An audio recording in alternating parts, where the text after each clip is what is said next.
वीर्यं करवावहै तेजस्विनावधीतमस्तु मा विद्विषावहै। ॐ शान्तिः शान्तिः शान्तिः। अखण्डमण्डलाकारं व्याप्तं येन चराचरं तत्पदं दर्शितं येन तस्मै श्रीगुरवे नमः। अज्ञानतिमिरान्धस्य ज्ञानाञ्जनशलाकया चक्षुर्मीलितं येन तस्मै श्रीगुरवे नमः। गुरुर्ब्रह्मा गुरुर्विष्णु गुरुर्देवो महेश्वरः गुरुर्साक्षात् परब्रह्मा तस्मै श्रीगुरवे नमः। त्वमेव माता च पिता त्वमेव बन्धुश्च सखा त्वमेव वेद्या द्रविणं त्वमेव सर्वं मम देव देव। गजाननं भूतगणादिसेवितं कपित्थजम्बो फलचारुभक्षणम् उमासुतं कविनाशकारिकं नमामि विघ्नेश्वरपादपङ्कजं। नारायणं नमस्कृत्य नरं चैव नरोत्तमं देवीं सरस्वतीं व्यासं ततो जयं उदीरयेत्। सच्चिदानन्दरूपाय विश्वोत्पत्त्यादिहेतवे तापत्रयविनाशाय श्रीकृष्णाय वयं नमः। श्रीकृष्णाय वयं नमः। दिशन्तु सम्यक् गुरुपादपांसवः।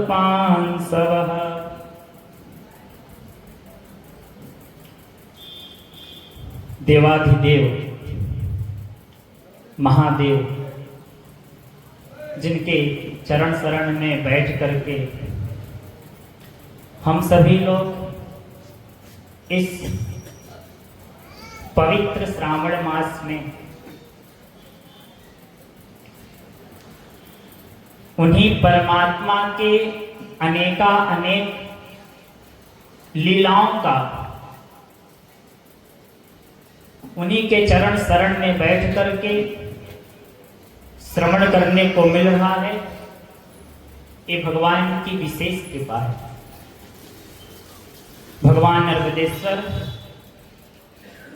को बारंबार नमन करते हुए प्रणाम करते हुए उन्हीं परमेश्वर के अभिन्न स्वरूप प्रातस्मरणीय अर्चनीय वंदनीय श्रोत्रिय ब्रह्मनिष्ठ श्री सद्गुरुदेव भगवान के युगल पदाम्बुजों में बारंबार नमन करते हुए प्रणाम करते हुए अपनी कृपा करुणा से हम सभी को दर्शन दे रहे परम पूज्य प्रातस्मरणीय परम श्रद्धेय पूज्य स्वामी राघवानंद जी महाराज, आपके श्री चरणों में कोटिशा नमन। समुपस्थित भगवत भक्तजन, करुणामयी ममतामयी मातृशक्ति, सिय राममय सब जग जानी करहु प्रणाम जोर युगपण।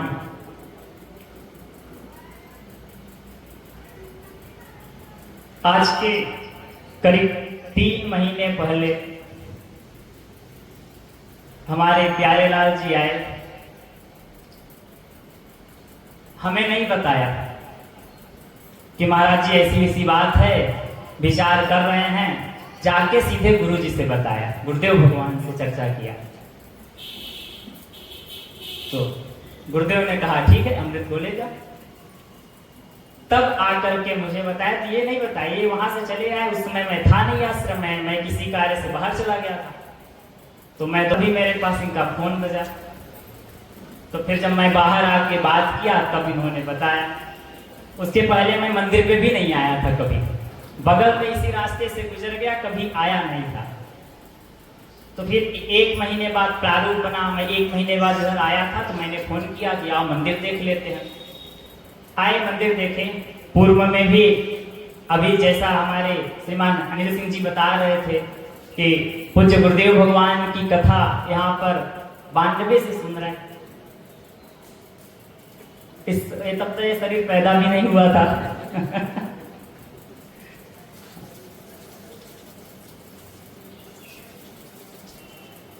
अच्छा संकल्प था, तो आया प्रारूप बना। तो संभवतः पूर्व में भी, कोरोना काल के पूर्व भी यहाँ पर शिव पुराण इत्यादि होते थे। आश्रम से ही महाराज जी आते थे, सुनाते थे, श्रवण कराते थे। तो आया प्रारूप बना धीरे धीरे। तो पहले था कि इसी हॉल में किया जाए, तो श्रावण मास है, आप जानते ही हैं। आज अभी बोल रहे थे ना कि आज सुबह से इंद्रदेव जी प्रसन्न हैं, अच्छी बात है। वो अपना काम कर रहे हैं, हम लोग अपना काम करें। तो साथ में हम आए थे, तो हमारे साथ श्रीमान वेद प्रकाश जी भी आए थे। हमने फोन किया कि आप भी आ जाइए, और श्रीमान ललित शुक्ला जी भी आए थे। तो उनका भाव था नहीं नहीं पंडाल लगाते हैं, और था कि पहले इतने में हो, भगवान की कृपा है, गुरुदेव का आशीर्वाद है, आपका मन अध्यात्म में लगता है। तो आपने कहा नहीं नहीं हो रहा है थोड़ा बेहद विशाल। तो आपने पंडाल वगैरह लगा। मैं परसों चला गया था, कल रात्रि में आया हूं और आज आपके समक्ष हूं। इसमें हमारी पुष्पा माता जी हैं, हमारी सरोज माता जी हैं, इनके जो भी जिसका भी सहयोग लगा है, आप सब पर गुरुदेव भगवान की, भगवान शिव की कृपा आप सभी को प्राप्त होती रहे। हम देख रहे हैं हमारे मंदिर के पुजारी जी बैठे हैं, इस मंदिर के समिति के लोग, इन्होंने, इनका भी धन्यवाद, इन्होंने स्थान दिया। हम लोग कथा में प्रवेश करते हैं।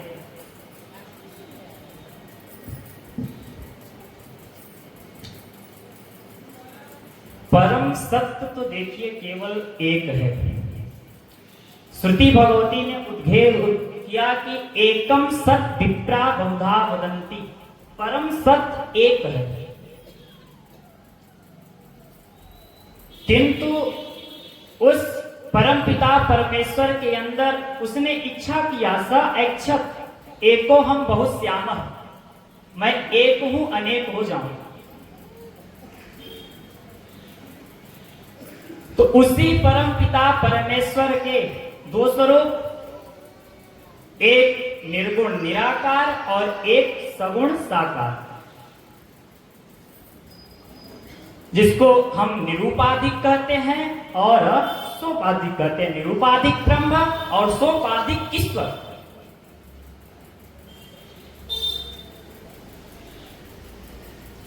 अगर हमें उस निरूपाधिक को जानना है तो उसके लिए ब्रह्म विद्या है, उपनिषद आती है। परम चेत ज्ञातव्यम अपरम चेत प्राप्तव्यम।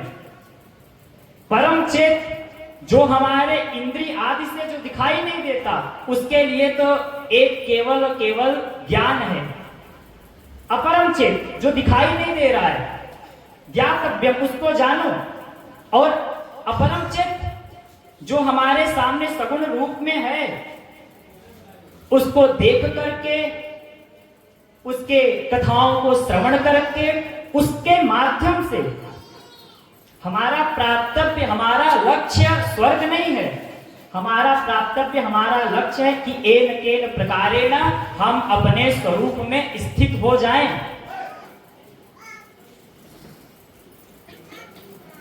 एक छोटी क्लास का बच्चा है तो उसका लक्ष्य केजी नर्सरी नहीं है, उसको तो महाराज इस भारतवर्ष के सर्वोच्च पद पर पहुंचना है।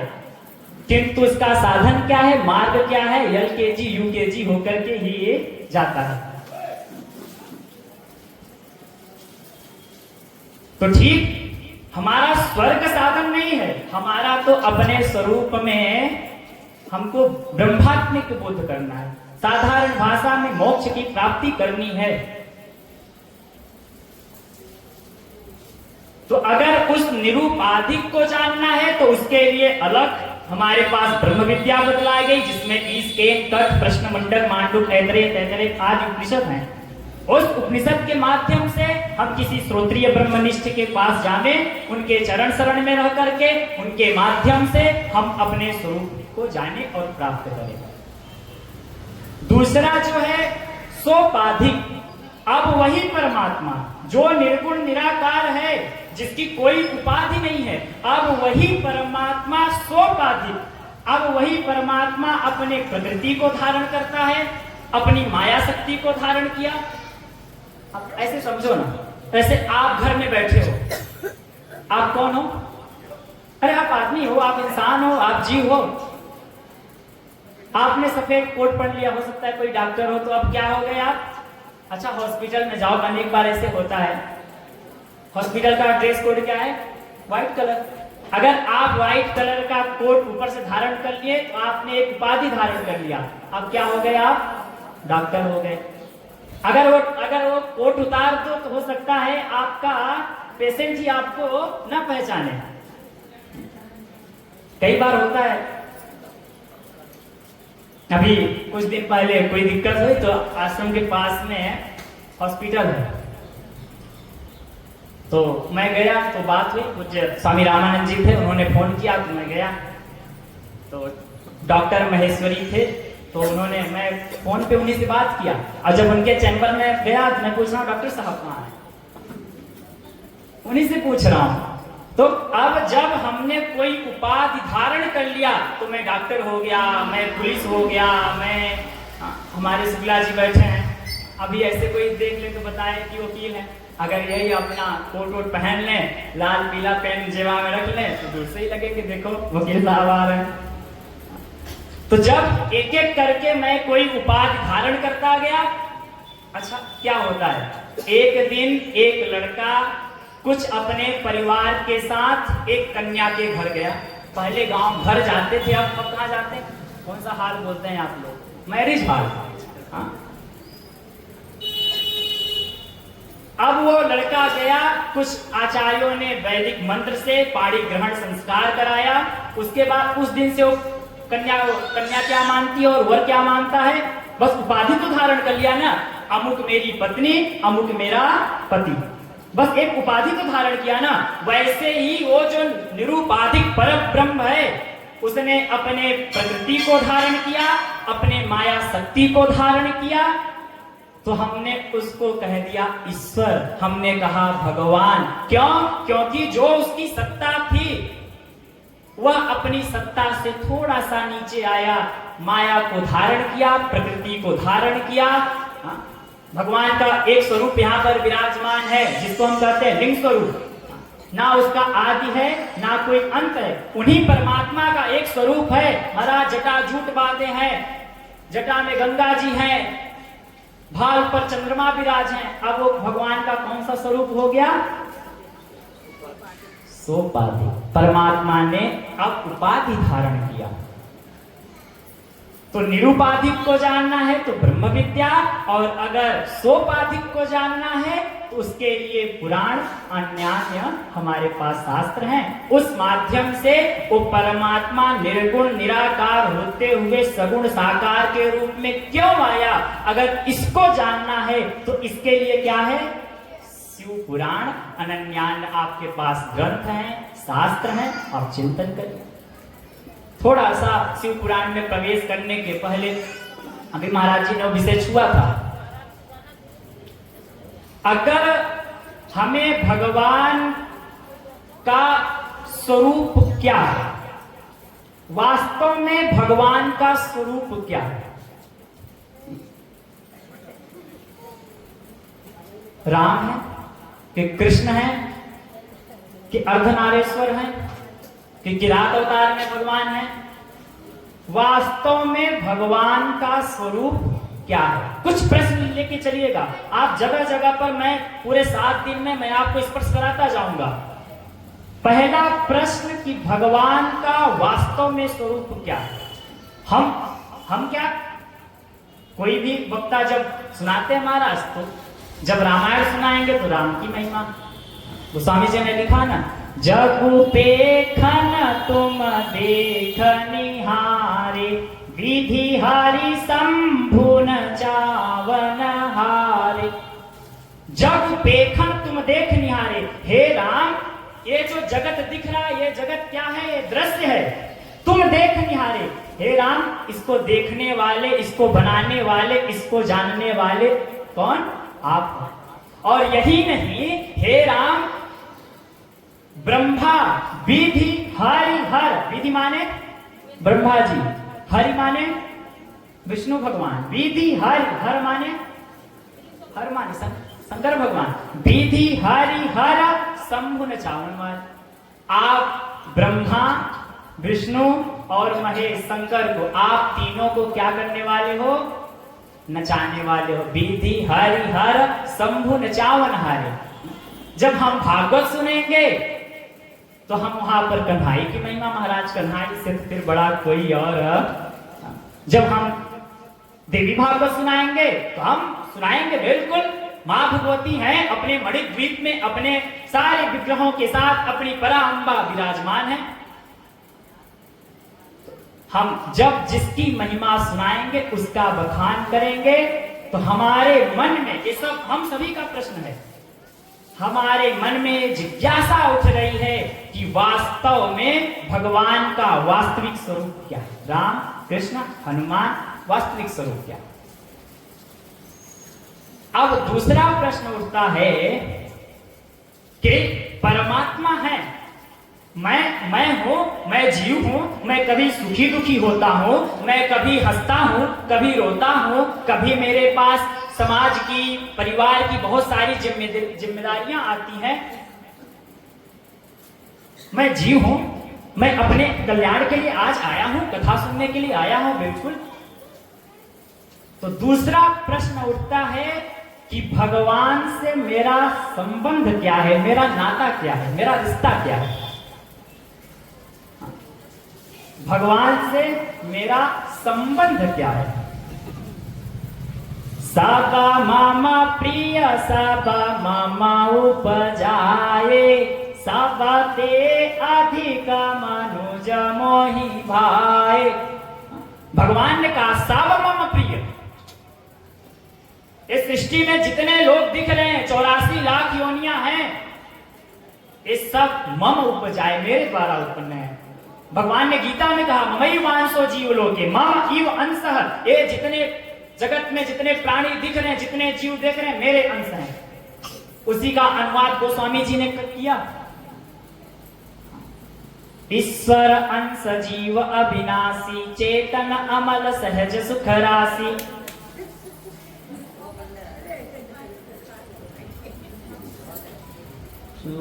हम यहाँ सुना रहे हैं कि भगवान से हमारा संबंध क्या है।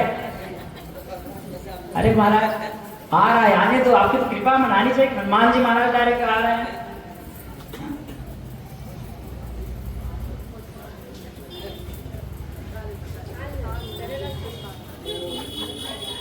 वास्तव में भगवान से मेरा संबंध क्या है? अगर संबंध है तो फिर मैं दुखी सुखी क्यों होता हूं? अगर मैंने कहा मैं परमात्मा का अंश हूं तो मैं कभी सुखी कभी दुखी क्यों? अगर कोई किसी के द्वारा उत्पन्न होता है, पैदा होता है, तो जो जिसके द्वारा पैदा होता है वो निमित्त कारण होता है। मैं निमित्त कारण हूं या उपादान कारण हूं?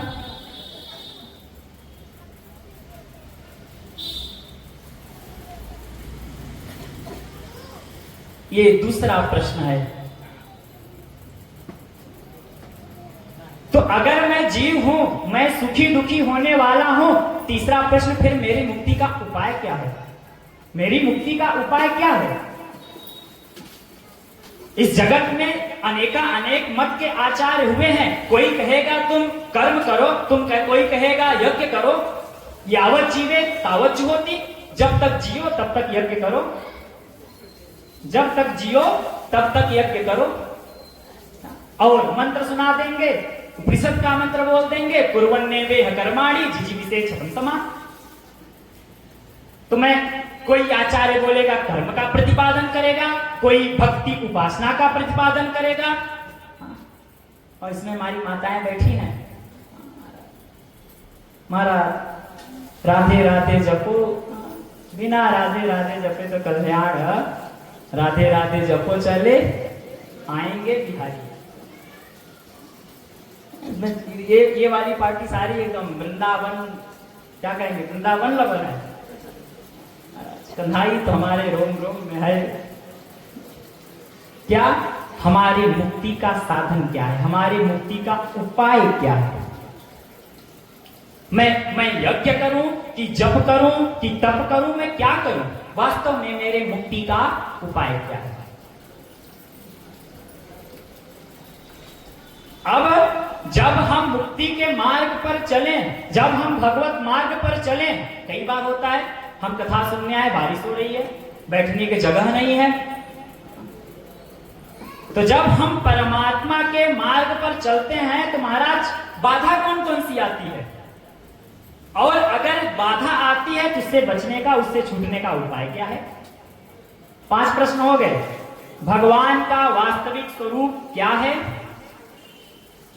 दूसरा, भगवान से मेरा संबंध क्या है?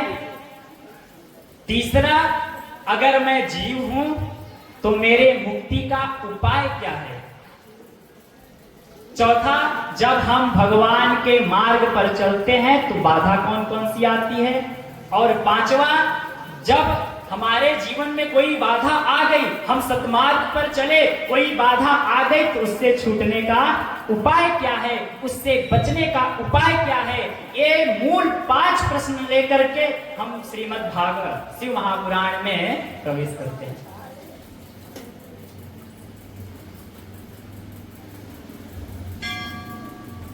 बोलिए शंकर भगवान की।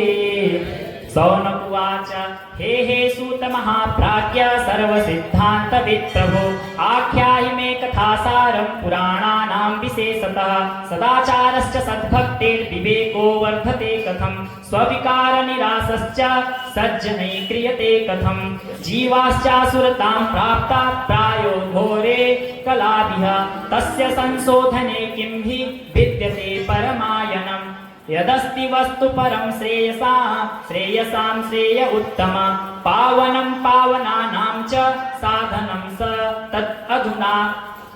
सूतुवाच धन्यस्त्वं मुनिशार्दूलं श्रवणकीर्तिः लालसा अतो विचार्य सुधया वच्मि शास्त्रमहोत्तमम् सर्वसिद्धान्तनिष्पन्नं भक्त्यादिकविवर्धनं शिवतोषकरं दिव्यं शृणुवत्स रसायनम्। शृणुवत्स रसायनम।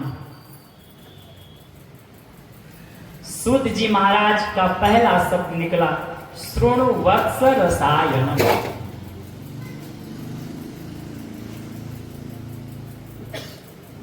नैमिषारण्य की घटना है, एक बार की बात है। हमारे सारे पुराण यहीं से प्रारंभ होते हैं। आप वो सुनाते ना पंडित जी, आचार्य जी, कौन सी आप लोग अमावस्या को सुनते हो? पूर्णिमा को, सत्यनारायण कथा। वहां से एकदा नैमिषारण्ये ऋषय सौनकादय प्रपक्षुर्मुनवे सर्वे सूतं पौराणिकं फल। यही चालू होता है सत्यनारायण व्रत कथा। तो अधिकतम हमारे सारे के पुराण नैमिषारण्य में लिखे गए हैं। हे हे सूत महाप्राज्ञ सर्व सिद्धांत विप्रभु। नैमिषारण्य की घटना है। सौनक आदि 88,000 ऋषिगण एकत्रित हैं। कैसे हैं? तो भागवत में वर्णन आया, प्रातः हुत हुताग्नय, ब्रह्म मुहूर्त में उठते हैं, संध्या वंदन करते हैं, यज्ञ इत्यादि करते हैं, पूजा पाठ जप तप करते हैं। कुछ समय जो बचता है उसमें बैठ करके सूत जी को व्यासपीठ पर बैठाया है और सारे महात्माओं की तरफ से, सारे संतों की तरफ से सौनक जी प्रश्न करते हैं। सौनक जी कैसे हैं? सौनक जी की जो मेधा शक्ति है वो विशाल है। प्रश्न पूछने में थोड़ा अच्छे हैं, प्रश्न पूछने में हमारे सौनक जी महाराज कुशल हैं, इसलिए सारे महात्मा कहते हैं प्रश्न मेरा है, पूछिए आप। ऐसा कई बार होता है, कई बार होता है गुरुदेव के सामने कोई आया, इसमें सबका अनुभव होगा, जितने पुराने लोग हैं सबका अनुभव है। कोई आया, गुरुदेव हमारे एक मित्र हैं, उन्होंने ऐसा प्रश्न किया है। तो गुरु जी कहते हैं जिसका प्रश्न है फिर उसी को भेजो।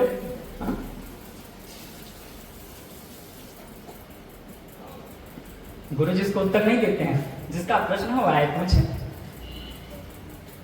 किंतु वहां पे सारे महात्मा लोग हैं, सौनक जी को आगे करते हैं और सौनक जी अब देख यहाँ पे सूत जी की प्रशंसा कर रहे हैं। हे सूत महाप्राज्ञ, आपकी जो मेधा शक्ति है, आपकी जो बुद्धि है, महाप्राज्ञ, आप महाविद्वान हैं और सर्व सिद्धांतविद प्रभु, आप साक्षात व्यास जी के शिष्य हैं और आपसे कोई सिद्धांत, आपसे कोई शास्त्र छुपा नहीं है।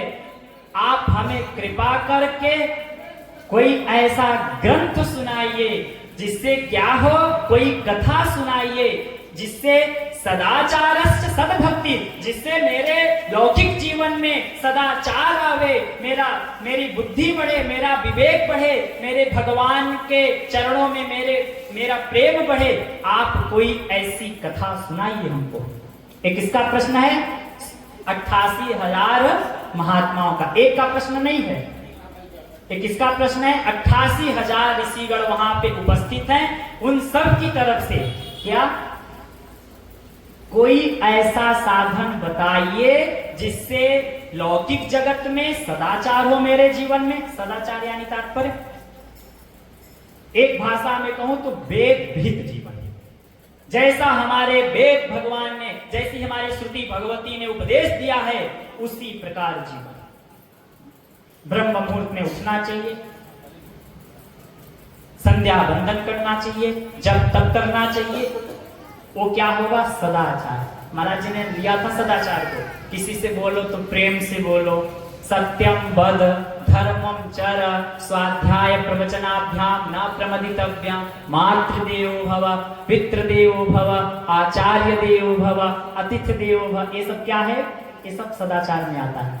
और कहाँ का मंत्र है? हमारे यजुर्वेद का मंत्र है, तैत्तिरीय उपनिषद का ऋचा है, जिससे मेरे जीवन में सदाचार हो, सद्भक्ति, मेरे अंदर भगवान की भक्ति बढ़े, विवेको वर्धते महान, मेरा विवेक बढ़े, मेरी बुद्धि बढ़े, वर्धते कथम। आप ऐसी मुझसे कोई कथा सुनाइए जिससे जीवश्चासुरतां प्राप्त। ये जो प्रायः इस कलयुग काल में जो जीव हैं, ये जो मनुष्य लोग हैं, ये परमात्मा की तरफ से अभिमुख हो गए हैं, उधर से मुड़ गए हैं, केवल संसार में जीना, खाना पीना, परमात्मा की तरफ से थोड़ा सा मुड़ गए हैं। तो आप ऐसी कोई कथा सुनाइए जिससे इन सब का मन, इन सब का श्रद्धा, इन सब की विश्वास बढ़े।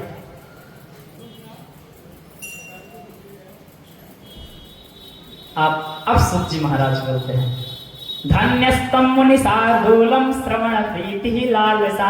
अरे सौनक मैं जानता हूँ, धन्यस्तम मुनि शार्दूलम, अरे 88,000 ऋषिगण, तुम धन्य हो, तुम धन्य हो। श्रवण प्रीति लालसा, तुम्हारे अंदर भगवान की कथा से प्रेम है, प्रीति लालसा। यही थोड़ा बहुत आप अपने ऊपर भी कर लीजिए।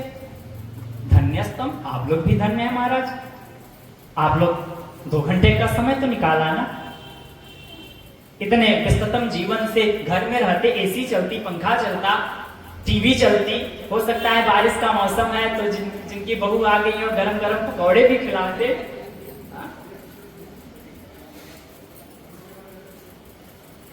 क्या आप लोग भी धन्य हैं?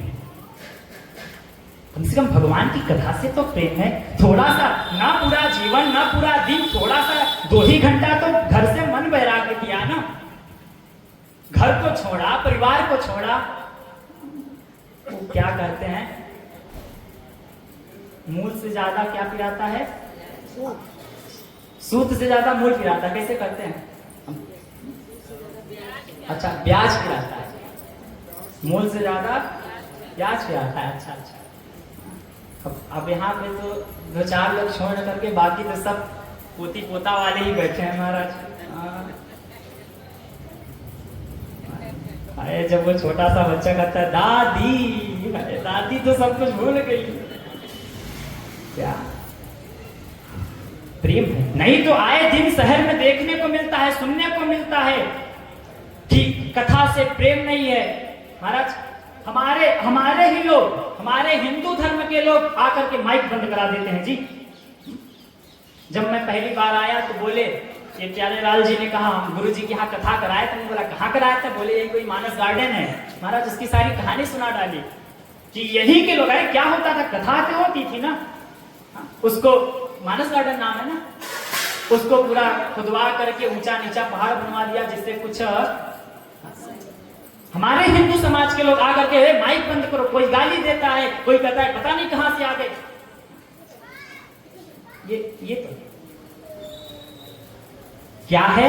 धन्यस्त्वम। हे महात्मा लोग, आप सभी लोग धन्य हैं। मुनि साधुर श्रवण प्रीति लालसा, मैं जानता हूं आप सभी के अंदर भगवान की कथा से प्रेम है। अतो विचार सुधया, मैं विचार करके आपको एक वंशनी शास्त्र महोत्तम, एक महान शास्त्र सुनाता हूं, जिससे 3 लोग शुद्ध हो जाते हैं, परम पवित्र 3 लोग हो जाते हैं। कब से आप लोग का बखान कर रहा हूं, थोड़ा अपना पेट पे थक पाना चाहिए ना। हाँ, पहला बोला वक्ता। जो वक्ता है भगवान का नाम वो उच्चारण कराता है, भगवान की कथा सुनाता है, सबसे पहले तो वक्ता परम पवित्र हो जाता है। तो महाराज तब तक सौनक जी ने पूछ लिया, महाराज आप ही पवित्र हो, हम लोग सुन रहे थे, हम लोग नहीं। तो बोले अरे भाई ढाढ़स बांधो, बता रहा हूं ना। क्या? दूसरा वो है, पहले वक्ता पवित्र हो जाता है, दूसरा जो है वो है श्रोता। वक्ता भी परम पवित्र, श्रोता भी परम पवित्र, और उन दोनों से जो ज्यादा है, अब जो व्यवस्थापक लोग होंगे अपना अपना पीठ थपवा लेना। वक्ता को भी श्रोता को भी यहाँ पे गौड़ कर दिया। मुख्य किसको कहा? जो व्यवस्था में लोग हैं, जो आयोजक लोग हैं, वो उसका तो कुल गोत्र खानदान से सब पवित्र हो जाते हैं, केवल और केवल भगवान की कथा सुनने मात्र से। अरे सौनक आज ऋषि, मैं तुमको बताता हूं, सर्व सिद्धांत निष्पन्नम भक्त्याधिक विवर्धनम, मैं सारे सिद्धांतों का शास्त्र जो सार है मैं उसको सुनाता हूं, जिससे श्रवण करने से भक्त्याधिक, भक्ति आदि तुम्हारी क्या होगी? प्रगाढ़ होगी, श्रद्धा तुम्हारी बढ़ेगी, भगवान की कथा से तुम्हारा प्रेम बढ़ेगा। श्रुण वत्स रसायनम, तुमको इससे परम रस की प्राप्ति होगी। ये जो संसार में प्रायः एक काल सबके पीछे लगा हुआ है। कौन सा काल? काल प्याल महात्रास विध्वंसकरम उत्तमम। एक काल रूपी काल सबके पीछे लगा है। यहाँ पे जो दृष्टांत दिया रामायण का, रामचरितमानस का दृष्टांत दिया, कोई सांप है। आजकल महाराज दर्शन होते रहते हैं आश्रम में। अच्छा, सांप किसको खाता है? चूहा को, मेढक को। अच्छा मान लो एक मेढक है और सांप ने मेढक को इतना खा लिया है, उसका अभी मोह आधा पेट बाहर है। अगर उसी समय मेढक के सामने मेढक का कोई प्रिय भोजन आ जाए तो मेढक खाएगा कि नहीं? खाएगा ना। ठीक उसी प्रकार हे शौनक आदि ऋषि, ये जो हम सब के पीछे, मैं पहले कहा इसमें जो भी प्रश्न होगा हम सबका प्रश्न है। हम सबके पीछे कौन सा काल चल रहा है? अरे मृत्यु रूपी काल हमारे पीछे चल रहा है। अब कोई मेढक है जो इतना अंदर गया है, कोई है इतना अंदर गया है, कोई इतना है, तो इसमें सब लोग बैठे हैं। कोई 75 के बैठे हैं, मतलब 1/3 तो चले गए हैं उसके अंदर में। हाँ, कोई 50 का बैठा है, कोई 25 का बैठा है, कोई 5-7 साल वाले भी हमको दिख रहे हैं। फिर भी महाराज कहीं शादी में जा रहे हैं, कभी इस पार्टी में जा रहे हैं, कभी यहाँ जा रहे हैं। अरे ये वाला कपड़ा आज मैंने देखा, ये भैया ये दुकान पे गए, भैया ये वाला कपड़ा दिखाओ। क्या? जिसके सामने प्रिय सामान आ गया महाराज वो लेना चाहता है। तो इस मृत्यु से छूटने के लिए, इस काल से छूटने के लिए शैवम पुराणम परमम शिवा उत्तम पुरा। हे सौनक आदेशी, सौनक शैव पुराण एक ऐसा पुराण है जिसको श्रवण करने मात्र से हमारा जन्म जन्मांतर का पाप, जन्म जन्मांतर से हमारा जो आवागमन है वो छूट जाता है। कभी इसको सनत कुमार से मनुरुपदेशा परादरा, इसको कभी सनत कुमार आदि ऋषियों ने व्यास जी को सुनाया था। और व्यास जी महाराज लिखने में कुशल है, लिपिबद्ध करने में। जब सनकादि ऋषियों ने व्यास जी को श्रवण कराया ना, तो व्यास जी ने एक था तो बहुत विशाल, कितना था? 24 सहस्रो ग्रंथोयम सप्त संहितः। इसमें 24,000 श्लोक थे। कितने श्लोक हैं? कितने? अभी हमारे अनिल सिंह जी ने बताया था, व्रत मैं हूं और मैं पिछले 32 मिनट से चिल्ला रहा हूं। मुझे लग रहा है आप सभी लोग व्रत हैं, सब लोग व्रत हैं। अरे वाह क्या बात है, चलो ठीक है, तो चलो मैं ही चिल्ला लेता हूँ। कितने हजार श्लोक हैं? 24 सहस्रो, इसमें 24,000 श्लोक हैं। ग्रंथोयम, इस ग्रंथ में सप्त संहिता, इसमें 7 संहिताएं हैं, जिसमें पहला है विद्येश्वर संहिता, गांध्या द्वितीया रुद्र संहिता, तृतीया शतरुद्राख्या, कोटि रुद्रा चतुर्थिका। इसमें 7 संहिताएं हैं। पहली है विद्येश्वर संहिता, दूसरी है रुद्र संहिता, तीसरी है शतरुद्र संहिता, चौथी है कोटि रुद्र संहिता, पांचवी है उमा संहिता, छठी है कैलाश संहिता, सातवीं है वायवी संहिता। इसमें 7 संहिताएं हैं, 24,000 श्लोक मिलते हैं। था तो बहुत विशाल, किंतु व्यास जी ने जाना कि कलयुग में ज्यादा बुद्धि नहीं होगी, अल्पमति वाले लोग हैं, इसलिए इसको और इतना समय भी नहीं होगा। वैसे अभी महाराज जी ने कहा था बहुत विशाल ग्रंथ है और 7 दिन में सुनाना रहता तो छांट के सुनाना पड़ता है। इसमें दोनों विद्याएं हैं ना, निरुपाधिक ब्रह्म की विद्या है, सगुण साकार की भी विद्या है और निर्गुण निराकार की विद्या है। तो देखो दो काम एक समय पे नहीं हो सकता। कि हो सकता है? हंसब ठठाब फुलाओ बुलाओ, समझे कि नहीं? हंसब ठठाब और फुलाओ बुलाओ, ऐसे गाल भी फुला लो और हंस भी लो, संभव है? तो दोनों विद्या एक समय में होगी 7 दिन में? महाराज ये तो संभव नहीं है। मैं तो मेरे तो संभव नहीं है। बाकी आप लोग भाई, आप लोग अगर हम यहाँ पर सगुण साकार की हम यहाँ पे सुना दे रहे हैं और निर्गुण निराकार की गुरुजी आश्रम में सुनाते हैं, आइए सबका स्वागत है। आगते स्वागतम कुर्यात्।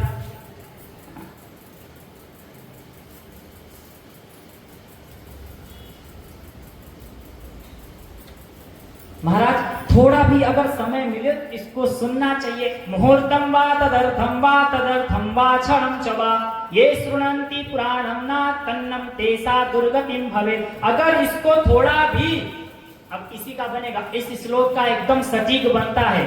एक घड़ी आधी घड़ी आधु में पुनियात। क्या? मुहूर्तम वा तदर्थम वा क्षणम च वा, एक घड़ी आधी घड़ी, उसमें भी और जितना कम से कम अगर जो भी सुनता है, ये श्रुणंत, ये माने जो कोई भी इसको श्रवण करता है, तेसाम माने उन लोगों का दुर्गतिम, उन लोग की दुर्गति तो नहीं होती है। सदा सव्या विशेषतः जो भगवान की कथा को हमेशा श्रवण करता है, उसको फिर इस दुख रूपी समुद्र संसार में उसको फिर पुनः जन्म नहीं लेना पड़ता है। एतस्व पुराणम यह पूजने नित्यमागत, जो इसको श्रवण करता है वो भगवान शिव का परम पद को प्राप्त करता है। सौनक आदि ऋषियों ने पूछा, महाराज ऐसे बोल रहे हो कि किसी को भगवान का परम पद मिला है? सूत जी महाराज कहते हैं, हे सौनक आदि ऋषियों, मैं तुमको एक प्राचीनतम इतिहास सुनाता हूं। आसीत किरात नगरो ब्राह्मणो ज्ञान दुर्बल, दरिद्रो रस विक्रेता वेद धर्म परामुख, संध्या स्नान परिभ्रष्टो वैश्य वृत्ति परायण, देवराज इति ख्यातो विश्वस्तन जन वंचक, विश्वस्तज न वंचक। कुछ ऐसा शब्द आया इसमें। हमारे जितने पुराण हैं उसमें से ही स्टार्ट होगा। ये ब्राह्मण देवता लोग क्षमा करेंगे, यही स्टार्ट होगा। एक गांव में एक दरिद्र ब्राह्मण रहता था।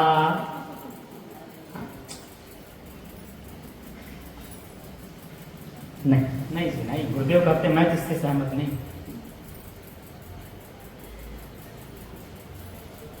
जो वेद विहित जीवन जीता है, जो संध्या बंदन करता है, पूजा पाठ करता है, वो कैसे दरिद्र होगा? जिसकी कथा हम सुनने जा रहे हैं उसके लिए क्या आया? वेद धर्म परामुख माने उल्टा, वेद के उल्टा चलता था। आसीत किरात नगरो, एक नगर था जिसका नाम था किरात नगर। किरात नगर माने किरातों का नगर था, जहां कोल भेड़ जंगल वाले लोग रहते थे, जो पशुओं का हिंसा करते थे, मारते थे उन्हीं को। अरे वो आया है ना भागवत जी के छठे स्कंद में, अजामिल की कथा। बस वही लगा लेना, वही बस ऐसे दोनों को मिला के चलना है। आसीत किरात नगर, उस किरात नगर में एक ब्राह्मण रहता था। कैसा था? दारिद्रो रस विक्रेता, रस बेचने वाला था। कौन सा रस था? देखो, दो प्रकार के रस होते हैं। भागवत जी में रस लंपट शब्द आया है। जब आनंद वन में हरिद्वार में कथा होने जा रही थी, भक्ति ज्ञान वैराग्य गए थे, तो वहां पे सारे महात्मा लोग, जितने रस लंपटा शब्द आया है, जितने महात्मा लोग थे, देखिए यहाँ जितने बैठे हैं हम सब भी रस लंपटा है। और दूसरे एक दुकान पे लाइन लगाए रहते हैं, वो भी रस लंपटा है। हम जो हैं, हम भगवान का कथा पान करते हैं। और दूसरे जो हैं, तो दूसरा वाला था क्या? रस विक्रेता था। कौन सा रस? जिसके लिए लाइन लगाई जाती है। कैसा था? वेद धर्म परामुख, वेद के विहित कर्म करता था। संध्या स्नान परिभ्रष्टो, एकदम भ्रष्ट था। वैश्य वृत्ति, पाप करता था। मतलब जितने तरह के पाप थे सब करता था। उसका नाम था देवराज। क्या नाम था? देवराज। मतलब चोरी करता था, झूठ बोलता था, पाप करता था, सबको ठगता था जैसे हो सके। यहाँ पे आया, सविप्रान क्षत्रियान वैश्यान शूद्रांश तथा परान। ब्राह्मणों को ठगता था, क्षत्रिय को ठगता था, क्षत्रियान वैश्यान शूद्रांश चा तथा अपरे। और जितने लोग थे, ब्राह्मणों का धन ठगता था, क्षत्रियों का, वैश्यों का, शूद्रों का, सबका झूठ बोल करके ठग करके धन इकट्ठा करता था। और करने के बाद क्या करता था? दान? ना भाई ना, दान तो बिल्कुल नहीं। क्या करता था? अधर्मात्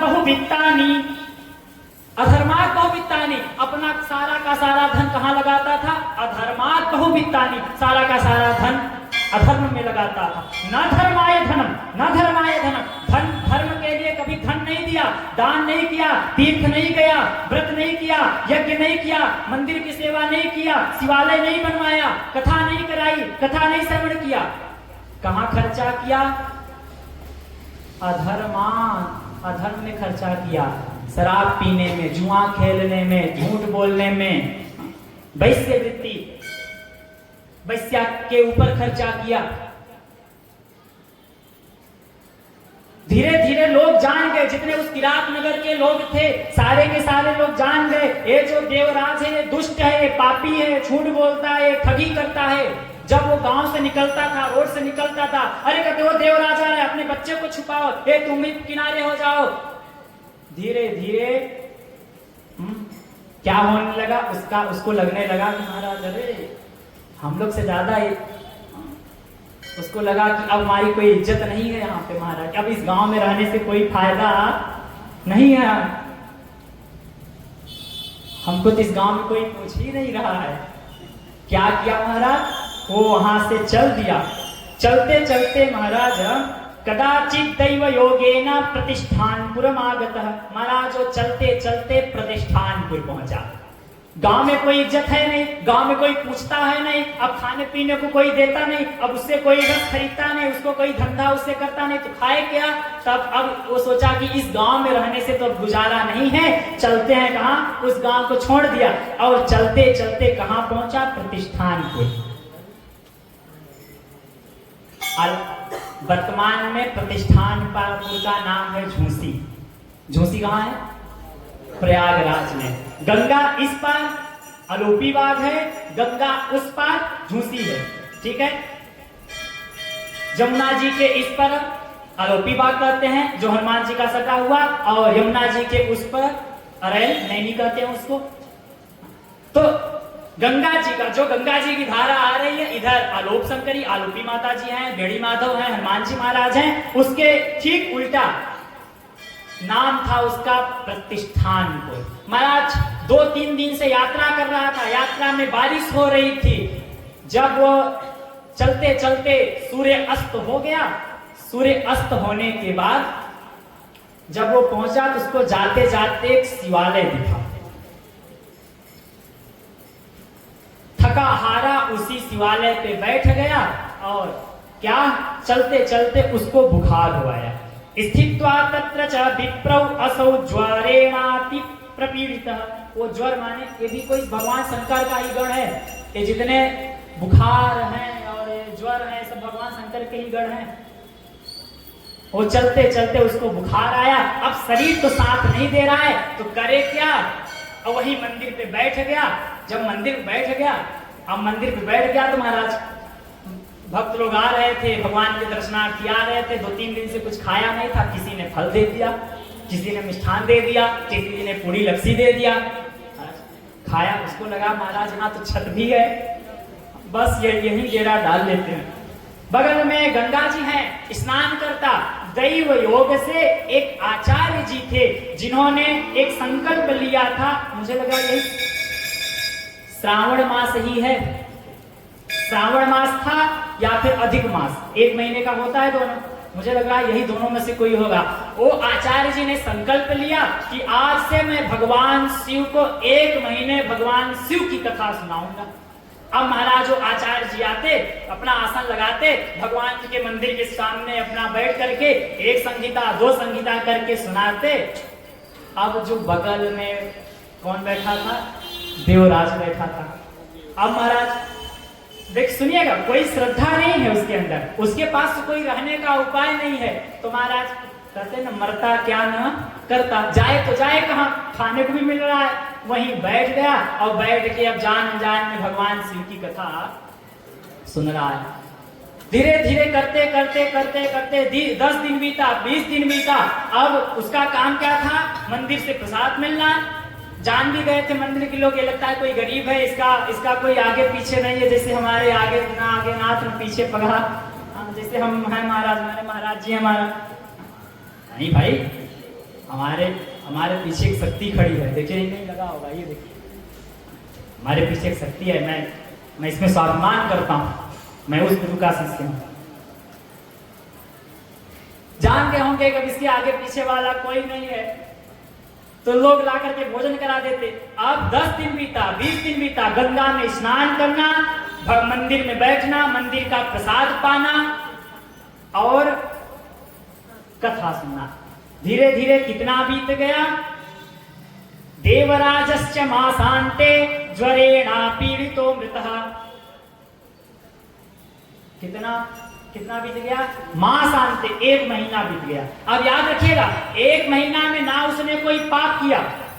जब मंदिर में बैठा, किसी दिन आचार्य जी को आने में देर हो गया, बैठे बैठे सोचता क्या बात है, आचार्य जी नहीं आए आज, कथा भगवान की कथा सुनने को नहीं मिलेगी क्या? भगवान ने उस त्रिपुरासुर को मारा तो कैसे मारा, यहीं तक कथा तो समाप्त हो गई थी, आगे उसको कैसे वेदन किया तीनों लोकों में, यही सोचता।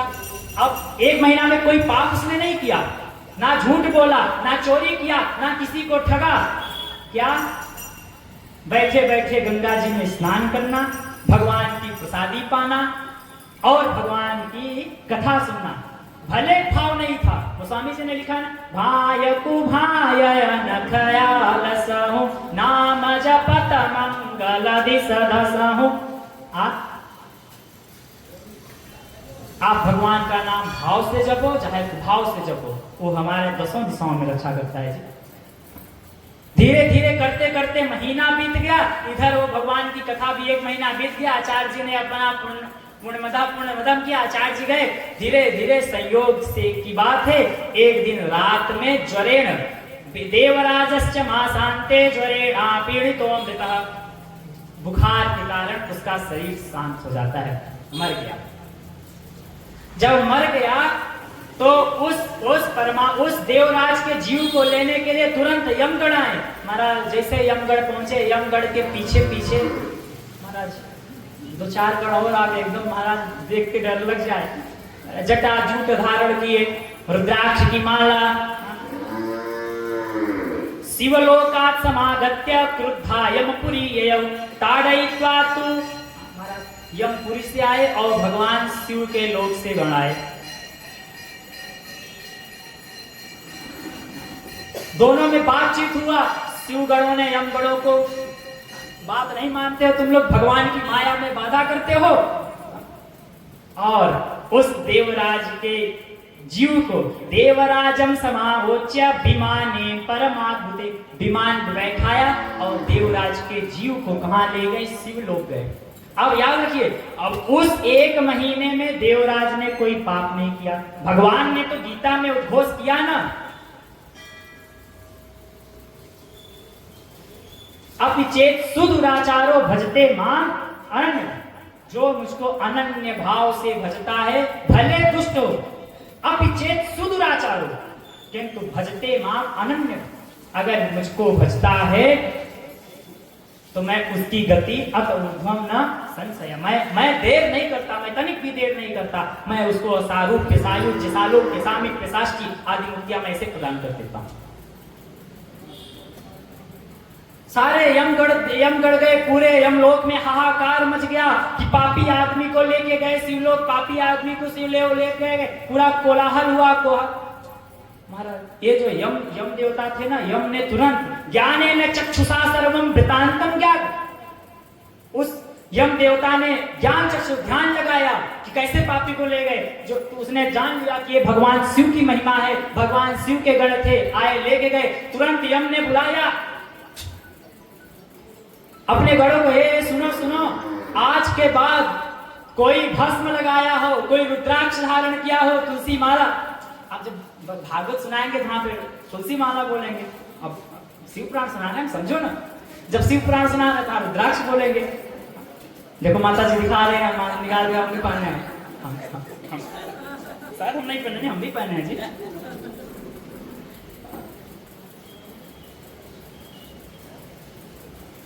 यम ने बोला, किसने बोला? यम देवता ने बोला क्या? कि जितने रुद्राक्ष धारण किए हो, जटा जूट लगाए हो, भस्म शरीर पर धारण किए हो, उनको तुम लोग कभी भी छुओगे नहीं।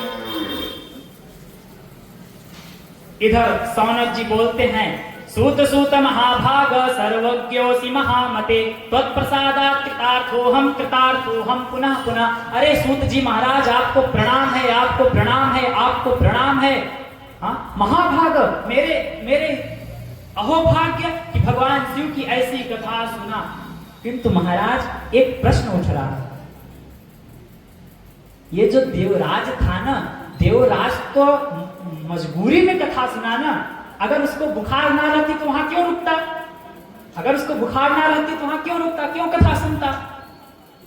वो तो मजबूरी में सुना।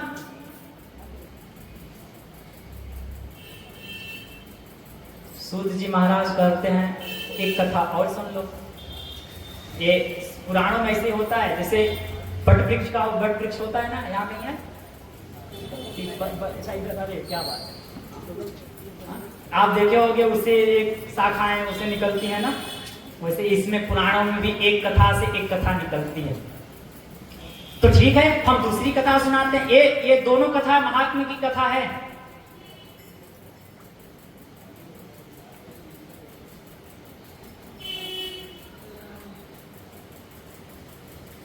एक समुद्र का किनारे एक गांव था।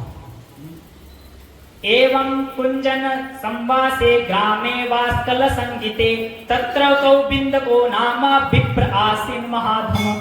हे भगवान, अब इसमें भी वही ब्राह्मण, क्या वास्कल संगीते, समुद्र के किनारे एक गांव है जिस गांव का नाम है वास्कल। तत्र उस जगह पे, उस गांव में एक बिंदुक नाम का ब्राह्मण रहता था। कैसा था महाराज, कैसा था?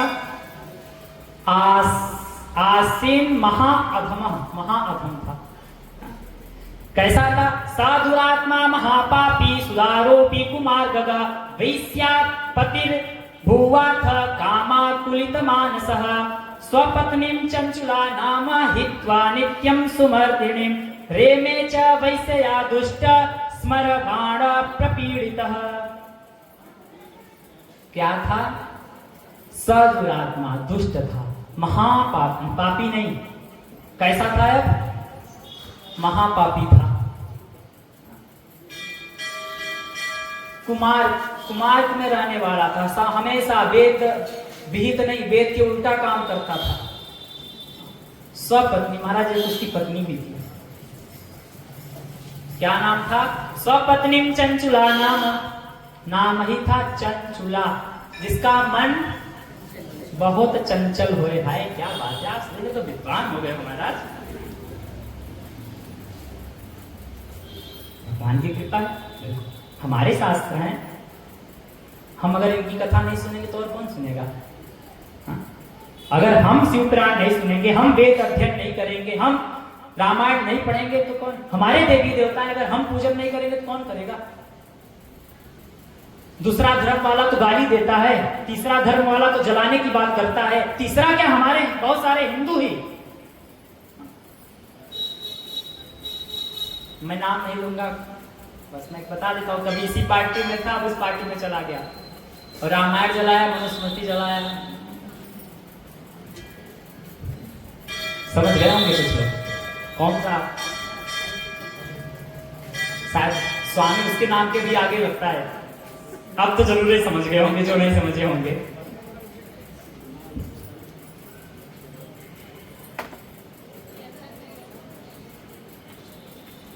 उसकी एक पत्नी थी जिसका नाम था चंचुला।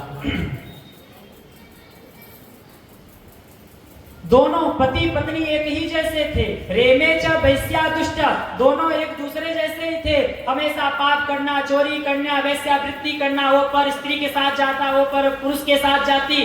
दोनों का जीवन ऐसे करते करते करते करते वृद्ध हो गया। दोनों के बच्चे थे, बच्चों का विवाह कर दिया था, पुत्र पौत्र थे, सब धीरे धीरे करते करते एक दिन की बात है, जारेण संगता रात्रौ रेमे रेमे, एक दिन की बात है, रात्रि में वो जो बिंदुक नामक ब्राह्मण था, क्या राम नाम, बिल्कुल राम नाम सत्य, गोविंदाय नमो नमः, चले गए। अब ये जो चंचुला थी, चंचुला अकेले, अपना बेटे अपने मौज में है, कोई नहीं, परिवार भी, बेटा भी यही काम करता, चोरी करता, झूठ बोलना, जुआ खेलना, उसका पैसा चुराना, उसको ठगना, पूरा पीढ़ी बाई पीढ़ी वही काम। एक दिन की बात है, एकदा दैव योगेन संप्राप्ते पुण्य पर्वणि स नारी बंधुभिः सार्धं गोकर्णं क्षेत्रमाय। एक दिन की बात है, एकदा दैव योगेन, पुरुषार्थ आप लोगों का है, मेहनत आप लोगों की है, कृपा गुरुदेव की है, किंतु ऐसा संयोग तो परमात्मा बनाया है। मैं भी लखनऊ में रहता, गुरुदेव की सेवा में। आप सब लोग भी इतने साल तो नहीं, कहीं ना कहीं परमात्मा जाकर के हमारे प्यारे लाल जी के सूत्रधार तो सबसे आगे तो ही आए महाराज। उनके कान में बोला नहीं तुमको इस बार करानी है कथा। फिर उसके बाद भगवान का कार्य है, आप कोई श्रेष्ठ कार्य करिए, प्रकृति अपने आप उसकी व्यवस्था बना देगी, अनुभव है। एक दिन की बात है, एकदा दैव योगेन, भगवान की कृपा से, देवी देवताओं की कृपा से संप्राप्ते पुण्य पर्वणि, पुण्य पर्व आया। तो वो जो वास्कल नगर के जितने लोग थे सब लोग कहां जा रहे थे? पुण्य क्षेत्र में जा रहे थे, तीर्थ क्षेत्र में जा रहे थे। तो जब सब लोग जा रहे थे तो जाते जाते वो चंचुला से कहा, हाँ जैसे आप लोग कहीं जाना रहता है, अब तो नहीं, अब तो महाराज हम लोग गांव के हैं, पर जब देहात के हैं हम लोग, तो गांव में जाने के पहले पूरा हल्ला हो जाता है, फलाने अपने माँ बाप को तीर्थ यात्रा पे भेज रहे हैं, हो जाता था पुराने। फलाने जा रहे हैं, अरे चारों धाम पे जा रहे हैं, अरे द्वादश ज्योतिर्लिंग का दर्शन करने जा रहे हैं, केदारनाथ बद्रीनाथ जा रहे हैं। वैसे पूरा हल्ला हो गया तो कोई 2-3 सखी थी चंचुला के साथ बैठी थी, उसने चंचुला से कहा, हे चंचुला तू भी चल, क्या करेगी घर में बैठ करके? अरे वो बहू है, वो पुत्र है, वो उसका जीवन है, तू चल हमारे साथ। बोला ठीक है चलो। चलते चलते चलते चलते वो गए, तीर्थ क्षेत्र में पहुंचे, स्नान किया, सनारी बंधु विसाधम, चलते चलते गोकर्णम क्षेत्रम आयो। तीर्थ में कोई रहा होगा, गोकर्ण नामक क्षेत्र, वहां चलते चलते पूरा ये देखना, ये माघ मेले में दिखता है, पूरा एक ग्रुप रहता है, उस ग्रुप के लोग इंदिरा नगर के सेक्टर 8 के लोग इस ग्रुप में हैं, सेक्टर 14 के इस ग्रुप में हैं, पूरा ग्रुप चलता है। एक बस से जाओ तो पूरा ग्रुप है, कोई जाना नहीं, सब साथी में रहना। वैसे पूरा ग्रुप जा रहा था। उससे जाते जाते रास्ते में एक मंदिर था, उस मंदिर में एक आचार्य जी बैठे थे, गुरु जी बैठे थे, और वहां भी शिव पुराण की कथा सुना रहे थे। जैसे अब इधर से कोई जा रहा है, हम कई लोग को देख रहे हैं, आवाज सुन करके आके बैठ जा रहे हैं, ऐसे एक पूरा गिरोह जा रहा था। चलते चलते लोगों के कानों में आवाज पहुंची। जब लोगों के कानों में आवाज पहुंची तो लोग आकर के बैठ गए। गए लोग से उस समय शिव पुराण के अंतर्गत कुछ नरकों का वर्णन चल रहा था। अब मान लो जो अभी आएगा उसको कैसे पता कि इसके पहले कथा हम और सुना चुके हैं देवराज की, उसको तो नहीं पता ना। अब वो आएगा, अभी बैठेगा तो केवल चंचुला की बिंदु की कथा सुन पाएगा। वैसे ही दैव योग से जब ये ग्रुप पहुंचा तो उस समय शिव पुराण में जो गुरु जी सुना रहे थे उस समय यही सुना रहे थे कि ये पाप करने वाला इस नरक में जावेगा, ये पाप चोरी करने वाला इस पाप में जावेगा, झूठ बोलने वाला इस नरक में जावेगा, अमुक पाप करने वाला इस नरक में जावेगा। हाँ? मोह महामोह तामिस अंध्र तामिस कुंभिक पाप तमाम बहुत सारे 28 प्रकार के नरकों का वर्णन है। चलते चलते जब वो चंचुला ने सुना महाराज वो तो डर गई। अरे मैंने तो झूठ भी बोला है, मैं इस नरक में जाऊंगी। अरे मैंने तो चोरी भी किया है, मैं भी नरक में जाऊंगी। मैंने तो ये भी पाप किया, अरे मैंने तो सारे पाप किए हैं। वो डर के वहीं बैठ गए। धीरे धीरे कथा हुई, सारे लोग चले गए। जब उस चंचुला ने देखा अब कोई नहीं है, महाराज गई उन आचार्य जी के गुरु जी के चरणों में पैर पकड़ लिया।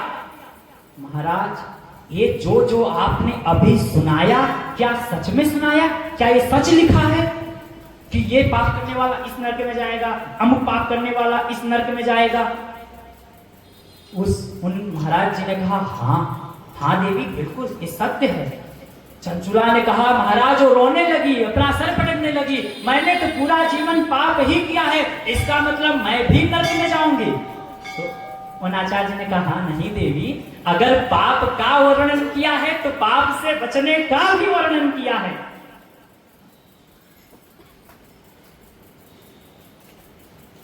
फिर महाराज जी सुनाइए, हमको सुनाइए। अरे देवी हमारा अपना, अरे घर में पंडिताइन बैठी हैं, बच्चे हैं, उनकी व्यवस्था कौन करेगा? वो चंचला ने कहा, अरे महाराज मैंने जीवन भर धन ही कमाया है और कोई पुण्य तो किया नहीं, पैसा कहाँ खर्चा करे। बहुत पैसा, आप चिंता मत करिए, मैं आपके घर की व्यवस्था कर दूंगी, बस आप हमको हमारे गांव चलिए। अब मैं यहाँ कहाँ व्यवस्था बनाऊंगी, मैं अबला स्त्री नारी में कहाँ व्यवस्था करूंगी, मैं किसी को जानती नहीं। हमें आपके घर की, मैं कुछ धन वगैरह उनके घर भिजवा दिया, पंडित जी को लेके चली गई। कहाँ, क्या गांव का नाम था, लो हम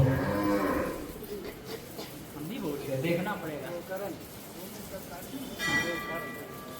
वास्कल नगर था।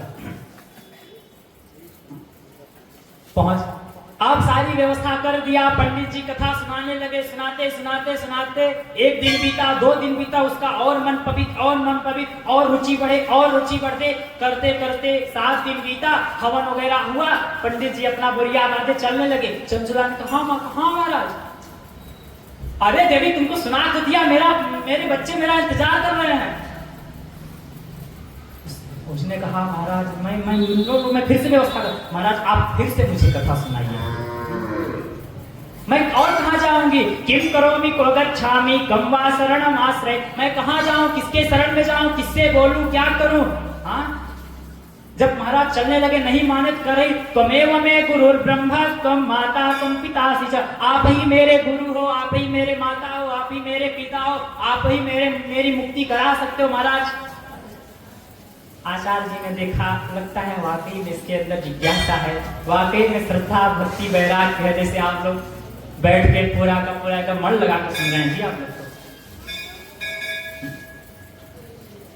एक बार कथा हुई, फिर 2 बार, 3 बार, ऐसे करते करते अनेकों बार, वैसे 3 बार का वर्णन आता है कि जो ऐसे नहीं कि कहीं हो रही है पार्क में जाकर के बैठ के सुन लिया, ऐसे नहीं, यजमान बन के सुनना पड़ता है 3 बार। कलयुग में प्रायः 3 बार सुनना चाहिए।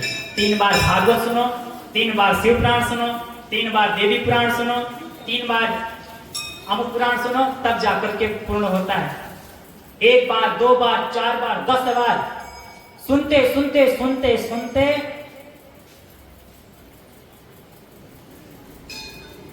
शिवलोक में हाहाकार, अरे इतनी बड़ी पापी। शिवगण ने तुरंत भेजा, शिवगण ने पार्वती जी को बोला, अरे देवी वो चंचुला है, इतना ज्यादा पुण्य कर लिया है, इसको बुलाओ बुलाओ। पार्वती जी ने अपनी 2 सखियों को भेजा, क्या नाम है, जया और विजया, दोनों सखियों को भेजा। सूत जी कहते हैं, इत्युक्त्वा सांजलि सा वै संप्राप्य तदुग्नः तत्पुराणं श्रोतु कामा तिष्ठत् सेवने रता। अब जो चंचुला का जो मन था, जो बुद्धि था, कथा को सुनती, क्या करते हैं डॉक्टर, क्या करता है, खाना बड़ी बात नहीं है, पचाना बड़ी बात है। जितने पशुओं को देखो, गाय भैंस, जितने को देखोगे एक बार में खा लेंगे। वो बंदर को देखना, बंदर को भी चना खिलाओ, हमारा दोनों हाथ से खाता है, और खाने के बाद फिर यहाँ रख लेता है किनारे किनारे, और फिर पेड़ के किनारे बैठ के फिर एक दाना निकाल के गाय गोरू क्या करते हैं, पागुर करते हैं ना, खा करके किनारे खड़े हो जाएंगे, किनारे बैठ जाएंगे, पागुर करेंगे। खाने से ज्यादा क्या होता है, बड़ी बात होती है पचाना। तो शास्त्र में भी पचाने की बात कही है। हम लोग जो है खा रहे हैं, श्रवण कर रहे हैं, श्रवण के बाद पचाने का है मनन। घर में जाकर के बैठ के, मंदिर में बैठ करके, कमरे में बैठ के, एकांत में बैठ करके मनन करें। देवराज ने ऐसा कैसी कथा सुनी कि उसको डायरेक्ट मुक्त हो गया। चंचुला ने ऐसी कैसी कथा सुनी कि डायरेक्ट मुक्त हो गई। साक्षात पार्वती की सखियां आई, उसको लेके गई। कितनी बार कथा चंचुला ने सुना, ये क्या हो गया, ये मनन हो गया। और तीसरा आता है निधिध्यासन, उसको फिर जीवन में उतारना। ये त्रिपुटी है। सुनते सुनते पार्वती जी की सखियां आती हैं और उसको लेके जाती, कहां लेके जाती हैं, विमानम द्रुत आयांतम प्रेषितम त्रिपुराणिना नीता शिवपुरीम सद्यो ध्यवस्ता सर्वमलान च। उसको लेके चल देती हैं, विमान आता है, विमान में लेके जाती है शिव, उसको शिवलोक ले जाती है और ले जा करके उसके सारे पाप मिट गए। पार्वती जी ने उसको अपना सखी बनाया। सखी जब बनाया, एक दिन की बात है, अब वो दिव्य रूप में है, एकदम जैसे माँ भगवती हैं, सारूप्य मुक्ति हुई है। पार्वत्या साकृता प्रीत्या स्वसखीम दिव्य रूपिणी। वो जो चंचुला है अब दिव्य रूप में आ गई है। पार्वती जी ने अपना उसको सखी बना लिया। एक दिन की बात है, बैठे बैठे बैठे उसके मन में उसके पूर्व जन्म का जीवन याद आ गया। जब वो चंचुला थी, बैठते बैठते उसको याद आया, जब मैं मनुष्य थी, जब मैं जीव थी, तो उस शरीर का एक पति भी था जिसका नाम था बिंदु। भगवान की कृपा हुई तो मैंने कथा, शिव पुराण की कथा सुना, मैं तो मुक्त हो गई। उसने तो जीवन में पाप किया, पाप करते करते पाप में लगा रहते रहते मर गया। उसकी क्या गति हुई? वो गई माँ भगवती से पूछा, माँ भगवती से पूछा, माँ प्रार्थना किया। पार्वती ने हाँ बोलो बोलो बोलो। उसने कहा माँ मैं जानती हूँ कि वो जो जीवन था, वो जो शरीर मिला था, सब झूठ था, सब मिथ्या था, किंतु माँ मेरे उत्साह हो रहा है कि मैं जानना चाहती हूँ। आप माँ कृपा करके बताइए। बोले पूछो क्या? माँ वो जो मेरा पूर्व जन्म का जो पति था ना, इस शरीर का जो पति था, उसकी क्या गति हुई माँ, आप मुझे बताइए। माँ ने कहा अच्छा रुको देखता हूँ। चंचुले सखी सुप्रीतनया। माँ भगवती से प्रेम करती, तुरंत ध्यान लगाया। जब ध्यान लगा के पूछा, देखा तो क्या? सुते भारता बिंदुगायो महापापी दुराशय वेश्या भोगी महामूढ़ो मृत्वा स नरकं गतः पाप शेषेण पापात्मा बिंधे जातः पिशाचकः। तुरंत ऐसे जब ऐसे किया तो चंचुला ने पूछा, माँ क्या हुआ? वैसे घर में रात में सोते रहो, बच्चा डर के आंख खोल देता है, तो क्या कोई बुरा सपना देखा क्या?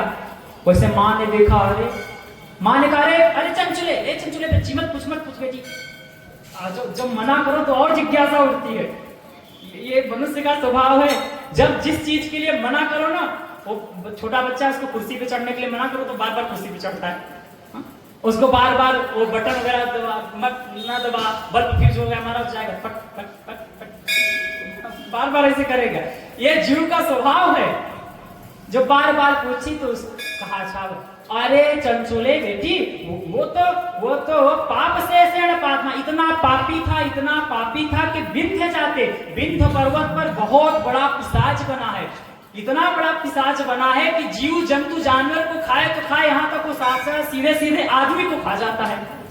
और अब देखिए यहाँ पे जो चंचुला के अंदर है ना, चंचुला के अंदर यहाँ पर लोक संग्रह की वृत्ति आई है। इसको कहते हैं लोक संग्रह। हमारे अनेक महापुरुषों ने, हमारे आदर्श शंकराचार्य भगवान ने पूरे पृथ्वी की परिक्रमा किया, चारों मठ की स्थापना किया, अनेक उपनिषद पर भाष्य लिखे। किसके लिए? लोक के लिए।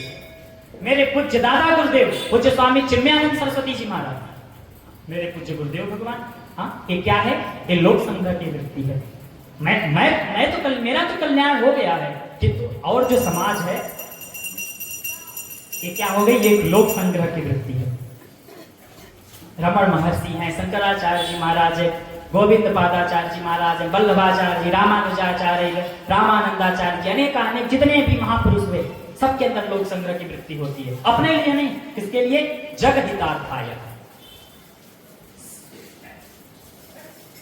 माँ ने कहा अच्छा चंचुले तू परेशान मत हो, मैं उसकी मुक्ति का उपाय कुछ करती है। माँ भगवती ने आदेश दिया, ए नंदी, जरा तुम्बुरु को बुला। हे तुम्बुरो शिव प्रीतम मम मानसकारकम सहानयाय विंध्य शैलम भद्रम ते गच्छ सत्वरम। ए तुम्बुरु मतलब, तुम्बुरु माने एक बजाने वाला आता है। जिसे एक गांव में पहले वो सपेरा आया करते थे ना, सपेरा बीन जैसा कोई तुम्बुरु होगा तो तुम्बुरु लिया था, इसलिए उनका नाम पड़ेगा। तुम्बुरु भगवान के गण है। हाँ माँ बताओ क्या है? ऐसा कर, तू चला जा विंध्य पर्वत पर, विंध्य पर्वत पर जा, और वहां पर एक पिशाच है, जा उसको तू शिव महिमा सुना और सुना के यहाँ ले गया। चलने लगे। तब तक माँ भगवती कर तुम्बुरु सुन। हाँ माँ बताओ क्या हुआ? ऐसा कर, ये पास लिए जा। जब चलने लगा, अरे ये सुन फिर से सुन, इधर ये मंत्र भी लेते जा। तुम्बुरु ने कहा माँ, अरे मैं भगवान शिव का गढ़ हूं, मुझे कैसा डर? बोले मैं जानती हूँ ना, ये बस तू लेके जा, ये मंत्र से उसको बांध देना, और वो ये मंत्र पढ़ करके वो जो मैं पास दे रही हूँ ना, उस पास से उसको बांध करके कथा सुनाना। महाराज तुम गुरु थे, अरे मैं तो भगवान का, मैं तो भूत प्रेत वाला हूँ, मुझे कैसा कर। महाराज जैसे बिंदु पर्वत पे गए, जैसे उस बिंदु ने पिशाच ने देखा, अरे वाह क्या बात है, 1 महीनों से 1 माह से कुछ खाने को नहीं मिला है, बहुत अच्छा बहुत अच्छा, आ महाराज जैसे उनके तरफ दौड़ा। अब तुम गुरु, अब माता जी की बात याद आई उनको, उन्होंने तुरंत झटपट निकाला और मंत्र पढ़ा और उसको बांध करके पेड़ के नीचे बैठा दिया। हाँ माँ ने तो ठीक कहा था, माँ ने तो भले दे दिया, नहीं तो अब आज इसके पेट में होते। बैठा करके अब क्या, बैठा करके भगवान की कथा सुनाने लगे। सुनाते सुनाते सुनाते सुनाते 1 महीना बीता, 2 महीना बीता, 3 महीना बीता। धीरे धीरे धीरे धीरे सुनते सुनते सुनते सुनते उसका मन जो था वो पवित्र हो गया, भगवान की कथा से प्रेम हो गया। देखते देखते बंधे बंधे उसका जो शरीर था वह एक दिव्य स्वरूप में परिणित हो गया। जब दिव्य स्वरूप में परिणित हो गया तो तुम गुरु उसको अपने साथ लेकर के कहां पहुंचे, भगवान शिव के लोक पहुंचे। जब शिव के लोक पहुंचे, भगवान शिव ने उसका स्वागत किया, सारे गणों ने उसका स्वागत किया, और स्वागत करके नंदी भृंगी और जितने तुमगुरु आदि थे उसको अपने साथ रख लिया, और जो चंचुला थी वह माँ भगवती की सेविका बन गई। हे सूत आदि, हे शौनक आदि ऋषियों, जो कोई भी भगवान की कथा श्रद्धा विश्वास भक्ति के द्वारा सुनता है, उसको सत्यो, यही शब्द आया है, सत्यो। सत्यो माने तुरंत, उसी क्षण उसकी मुक्ति हो जाती है।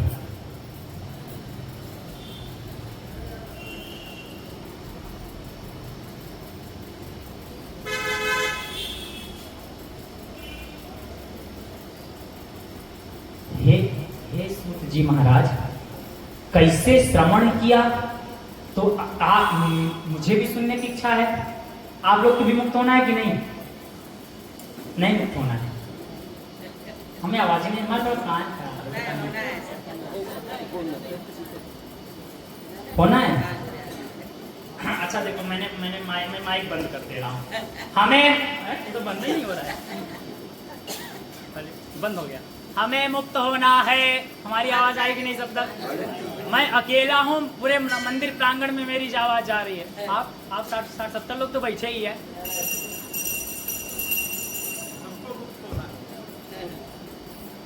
लो, ये देखो लोक संग्रह की वृत्ति है। हमको तो गुरुदेव मिल गए हैं, हमारे अनिल सिंह जी, हमको तो गुरुदेव मिल गए, हम तो कथा सुनते ही रहते हैं। आप सबको भी सुनना चाहिए। क्या हो गई, लोक संग्रह की वृत्ति हो गई। हे महाराज, हे सूत जी महाराज, आप कृपा करके बताइए इसको कैसे सुने। 1 दिन में सुने कि 2 दिन में सुने कि 4 दिन में सुने, इसकी विधि क्या है? इसको किसको सुनना चाहिए, किसको नहीं सुनना चाहिए? तो पूरे के पूरे 1 अध्याय में महात्म्य श्रवण की विधि सुना बताइए। श्रीमत्शिव पुराणस्य श्रवणस्य विधिं वद, येन सर्वं लभे श्रोता संपूर्णं फलमुत्तमम्। हे सूत जी महाराज, जिसको श्रवण करने मात्र से लभते श्रोता संपूर्ण फलम उत्तमम, इस शिव पुराण को श्रवण करने से सारा का सारा फल मिले, ऐसा आप हमें बताइए कि किस प्रकार से सुने, कैसे बैठ के सुने, किसके द्वारा सुने, कहां सुने, किस प्रयोजन से सुने। अगर हमको मुक्ति के अलावा हमको धन भी चाहिए, हमको पुत्र भी चाहिए, हमको पुत्रेष्णा वित्तेष्णा लोकेष्णा अगर हमको चाहिए, तो क्या वो भी शिव पुराण से मिलता है? सूत जी ने कहा बिल्कुल मिलता है। हे शौनक आदि ऋषि, मैं तुमको सुनाता हूँ। वार्ता प्रेस्या प्रयत्नेन देशे देशे च सा शुभा, भविष्यति कथां सेवी आगन्तव्यं सुदार्विदे। व्यासासन समारूढ़ो यदः पौराणिको द्विजः अस्माप्तौ प्रसंगस्य नमस्य कुर्यान् कस्यचित् बालो युवाथ वृद्धो वा दारिद्रो वापि दुर्बल पुराणज्ञ सद्य वन्द्य च पूज्यश्च कृतार्थिनः।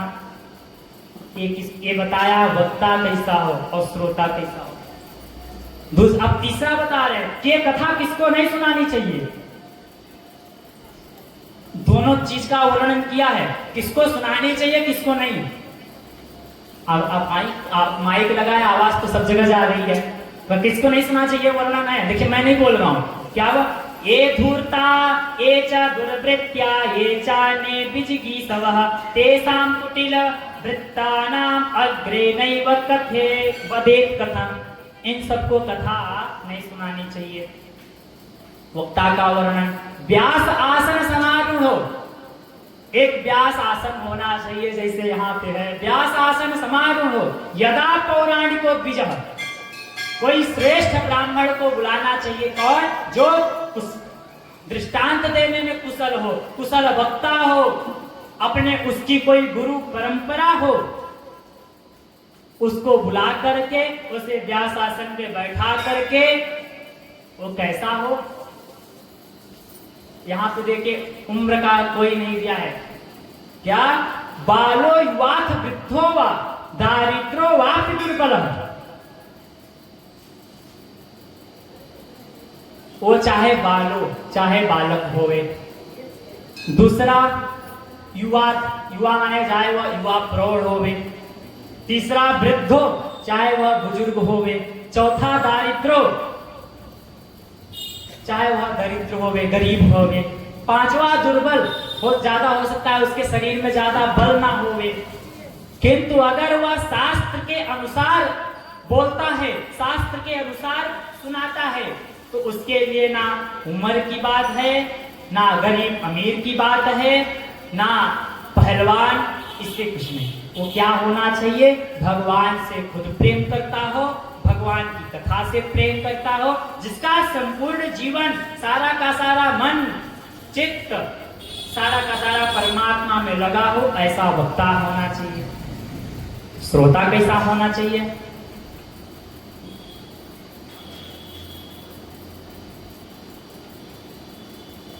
श्रोता, श्रोता ऐसा होना चाहिए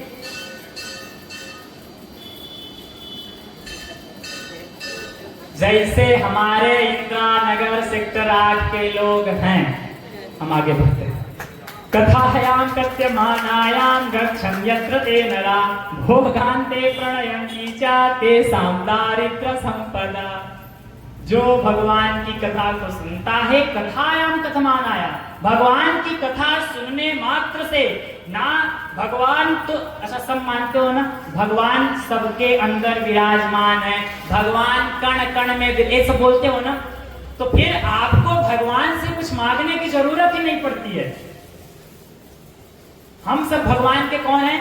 बच्चे हैं, अबोध हैं। तो जैसे एक छोटा सा 2 साल का शिशु है, 2 साल का बच्चा है, अब वो अपने माँ से नहीं बता पाता, माँ मुझे ठंडी लग रही है, मुझे भूख लगी है, मैंने बिस्तर गीला कर दिया है। माँ स्वतः समय समय पर उसको कपड़ा से ढकती है, उसको दूध पिलाती है, उसको शांत कराती है, माँ स्वयं करती है। वैसे हाँ, बस एक काम करिएगा, भगवान के सामने अबोध बने रहिएगा।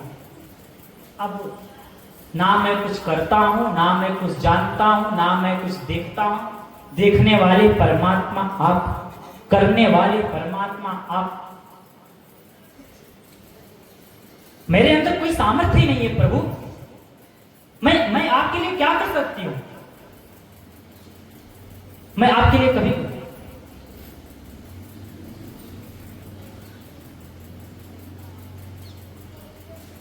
बस एक चीज, आप जैसे हो, भगवान को क्या चाहिए?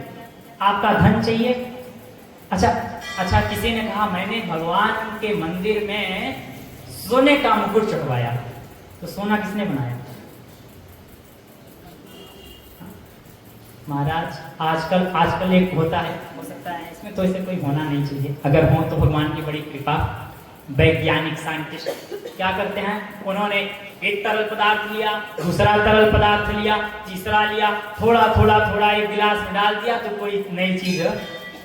तो जो 3-4 गिलासों से लिया वो किस सृष्टि का बनाया हुआ था, किसका बनाया हुआ था? हाँ?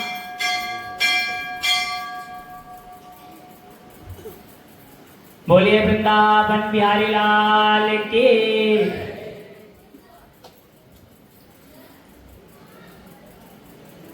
जो भी बनाया हुआ है, जो कुछ भी है, सब परमात्मा की बनाई सृष्टि का है, परमात्मा ने बनाया है। आपने कहा कि मैंने किया। जो भी कर रहे हैं, करने वाले, कराने वाले, जानने वाले, जनाने वाले, दिलाने वाले, वो परमात्मा है। अपने आप को, जब अपने आप को आप जीरो बना के रखोगे, जब आप अपने आप को जीरो बना के रखोगे तो जीरो के आगे भगवान खुद संख्या बनकर लग जाएंगे, 1, 5, 10।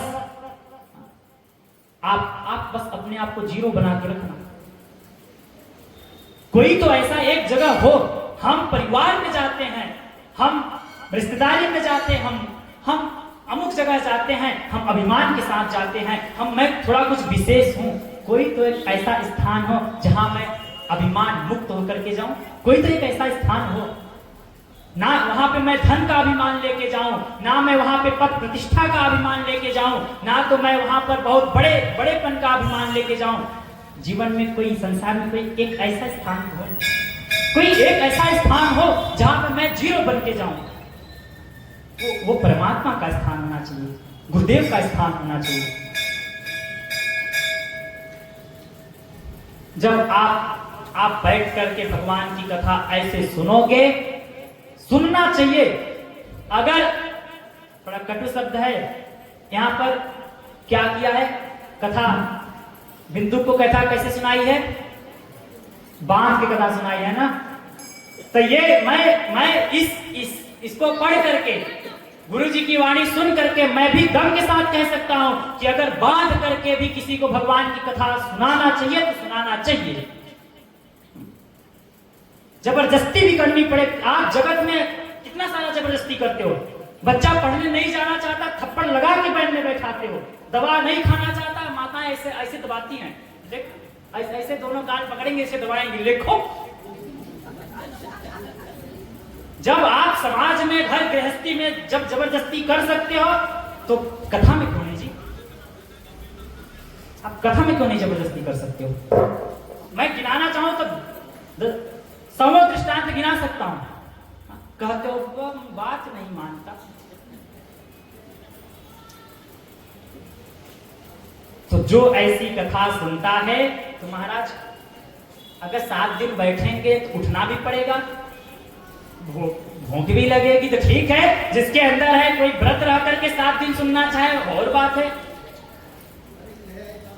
तो अगर उसमें से सौनक जी ने कहा महाराज अगर व्रत है और भगत कोई कथा में आ रहे हैं, कोई भगत आया, 1 किलो केला लेते आए, 1 दर्जन, 1 लड्डू, तो लड्डू की तरफ दिमाग जाएगा। तो सूत जी ने कहा चलो ठीक है, खा करके सुनो। फिर अगर खाएंगे तो नींद आएगी। तो इसमें आया है घृतपानम पयःपानम कृत्वा शृणुयात् सुखम। आप घी पी करके रहो, दूध पी करके रहो, फल खा करके रहो, फूल खा करके रहो, जो भी, किंतु कृत्वा वा शृणुयात् सुखम। आपको भगवान की कथा सुननी चाहिए, चाहे खा करके, चाहे भूखे, चाहे एक टाइम, चाहे 5 बार खा करके, किंतु आपको कथा सुननी चाहिए, कथा में मन लगना चाहिए। ऐसी कथा भगवान की है जिससे श्रवण करने मात्र से हमारे सारे के सारे पाप क्या हो जाते हैं?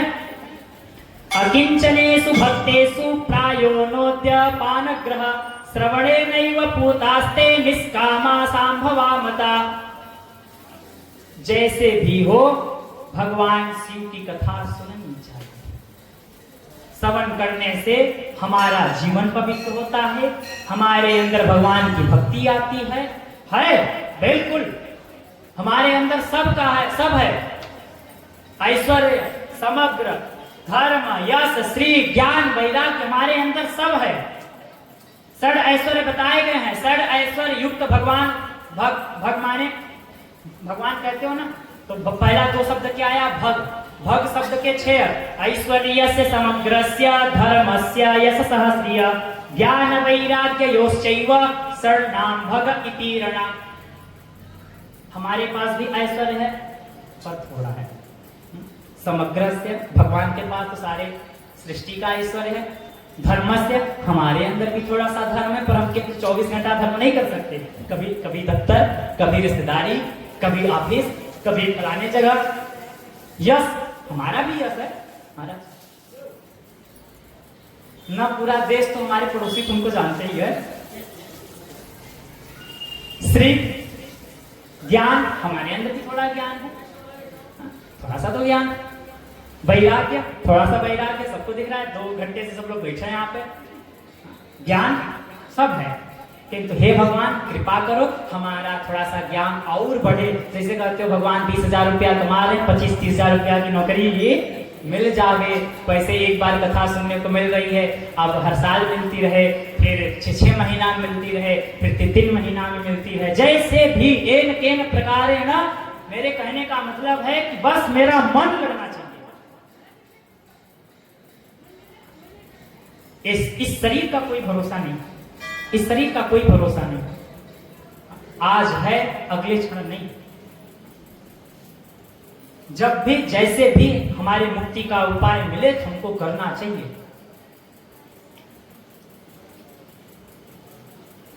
धर्म क्षेत्रे महाक्षेत्रे गंगा कालिंद संगमे प्रयागे परमे पुण्ये ब्रह्मलोकस्य वर्त्मनि।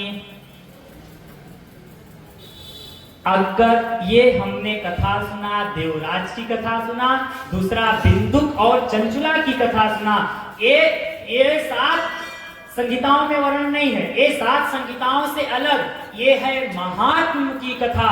ये महात्मा कहाँ आया है? स्कंद पुराण के अंतर्गत। किसी दूसरे व्यक्ति की अगर कोई अपना खुद अपनी महिमा गाने लगे तो हम क्या कहेंगे? महाराज अपने मुंह मियां मिट्ठू। इस शिव महापुराण की, जैसे भागवत में सुनते हैं ना, धुंधकारी, गोकर्ण, भक्ति ज्ञान वैरागी कथा सुनते हैं ना, वो भागवत की महात्म्य की कथा है। वैसे देवराज, बिंदुक, चंचुला की ये जो कथा है, ये शिव महापुराण के अंतर्गत की महात्म्य की कथा है, जिसका वर्णन स्कंद पुराण ने किया है कि जो भी भगवान शिव की कथा को श्रवण करता है उसको सद्यो तुरंत उसी क्षण मुक्ति मिलती है, धन मिलता है, परम सुख की प्राप्ति होती है। तो अब एक दिन तो बीत गया, एक दिन बीत गया ना। हमें गिनती नहीं आती, देखो हम पढ़े लिखे नहीं है, तुम क्या जाने। सर 6 दिन और बचा है, थोड़ा भी इसमें आया ना। मुहूर्तम वा तदर्थम वा तदर्थम वा, एक घड़ी आधी घड़ी आधियों में पुण्यात। आपके नगर में, आपके गांव में, आपके मंदिर के प्रांगण में कथा हो रही है, सभी से समय निकालिए सभी लोग। बस 2-2.5 आज आने में थोड़ा लेट क्या हुआ, हमको बोला गया था कि थोड़ा लेट आइएगा, आज पहले दिन है। तो हमने कहा ठीक है भैया, आप सभी की आज्ञा।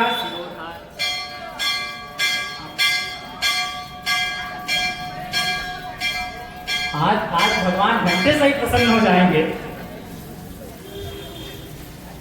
तो सब लोग, अच्छा बिंदुक जैसा, उतने तो बिंदुक जैसे तो पापी हम लोग नहीं है ना, हम लोग देवराज जैसे तो पापी नहीं है ना।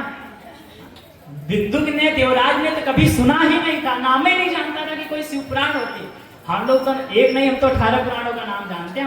हम लोग तो चारों वेद का नाम जानते हैं, हम 6 शास्त्र का नाम जानते हैं, हम अनेक स्मृति ग्रंथ का नाम जानते हैं। तो उनसे तो हम लोग बेटर नहीं है। कुछ तो ऐसे अपना कंधा थोड़ा ऊंचा कर लेंगे तो कोई बात नहीं है। तो आज हम आपको विश्राम देते हैं। कल ठीक मैं 3:50 पर ही आ जाऊंगा। 4 बजे से है ना, तो मैं 3:50 पर आ जाऊंगा और कल 4 बजे से हम लोग यहाँ बैठ जाएंगे। और कल जो पहली संगीता होगी उसका नाम है विद्वेश्वर संगीता। विद्या धन ईश्वर, ईश्वरीय विद्या, भगवान के निर्गुण निराकार का वर्णन है उसमें। सकल, वहां पे 2 ही शब्द आएंगे, सकल और निष्कल, भगवान के दोनों स्वरूपों की कथा हम लोग श्रवण करेंगे। पर कब से? कल से। आज यहीं पर विश्राम देते हैं। ओम नमः शिवाय, ओम नमः शिवाय।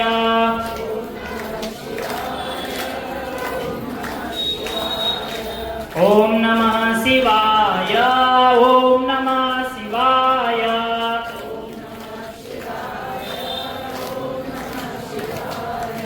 ओम नमः शिवाय, ओम नमः शिवाय।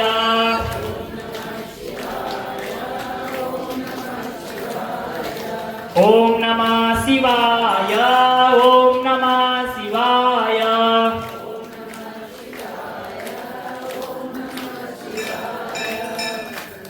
वो 5 प्रश्न याद हैं कि नहीं जो मैंने प्रथम में किए थे? भगवान का स्वरूप क्या है? दूसरा, भगवान से मेरा संबंध क्या है? तीसरा, मैं जीव हूं, मैं सुखी दुखी होता हूं, तो मेरे मुक्ति का उपाय क्या है? सुख दुख से छूटने का उपाय क्या है? चौथा, जब हम उस मार्ग पर चलेंगे, भगवान के प्राप्ति के मार्ग पर चलेंगे, तो बाधा कौन कौन सी आती है? और 5वां है, जब कोई बाधा आती है तो उससे बचने का उपाय क्या है? आप लोग विचार करेंगे तो 1-2 प्रश्न का उत्तर इसमें मिल गया। अब मैं बताऊंगा नहीं, खुद विचार करिएगा। ओम पूर्णमदः पूर्णमिदं पूर्णात् पूर्णमुदच्यते पूर्णस्य पूर्णमादाय पूर्णमेवावशिष्यते। ओम शांति शांति शांति।